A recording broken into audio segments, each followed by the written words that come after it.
रीटा और मीता दोनों बहनें कहने को तो रिश्ते में चचेरी बहनें थीं, पर प्यार ऐसा था कि बिल्कुल सगी बहनों जैसा।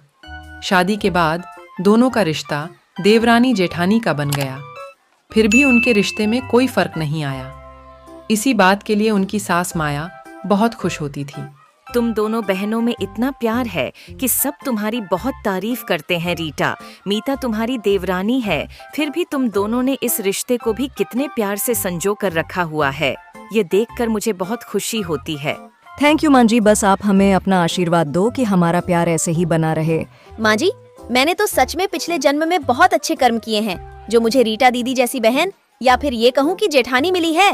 वैसे तुम दोनों गर्मियों की छुट्टियों में अपने मायके कब जा रही हो? माँ जी, रोहन और मान्या ट्यूशन से आ जाए उसके बाद ही हम निकल जाएंगे। चलो खूब मजे करना गर्मियों की छुट्टियों में। शाम को रीटा और मीता बच्चों के साथ गर्मियों की छुट्टियों में कुछ दिन रहने के लिए माइक चली जाती हैं। एक शाम वो बाजार घूमने निकली। नानी जी, मुझे मैंगो शेक पीना है और चॉकलेट आइसक्रीम भी खानी। एक काम करो रीटा, रोहन को यहाँ से मैंगो शेक पिला दो। ठीक है मम्मी, इन दोनों के लिए बनवा लेती हूँ। कौन से दो, एक ही तो है। मान्या के लिए बनवाने की कोई जरूरत नहीं है। उनके आने से पहले इसे जल्दी जल्दी पिला दे। इतने पैसे नहीं है मेरे पास, तू उस पर थोड़ा कम ध्यान दिया कर। मम्मी, मान्या के लिए भी मैं बनवा रही हूँ, और वो भी तो हमारे अपने घर के बच्चे हैं। चाची हमारी अपनी है, हमारे अपने घर के बच्चे हैं। वो तुम भी पता नहीं क्या क्या सोचती रहती हो मम्मी। तभी मीता और उसकी मम्मी आ जाते हैं। रोहन, ये लो चॉकलेट आइसक्रीम। मैंने सोचा कि मान्या आइसक्रीम की जिद कर रही है, तो तुम्हारे लिए भी ले लूं। ये लो और जल्दी से खा लो, वरना पिघल जाएगी। ओके ताई जी। अरे भाभी, इतनी दूर डॉक्टर के क्लिनिक पर भी गए, लेकिन क्लिनिक बंद था, इसलिए तो आने में देर हो गई। रीटा ने घर जाकर अपनी मम्मी को समझाया। मम्मी, मेरा और मीता का एक ही मायका है, पापा का और चाचा जी का एक ही काम है, एक ही घर है, फिर ऐसा भेदभाव क्यों?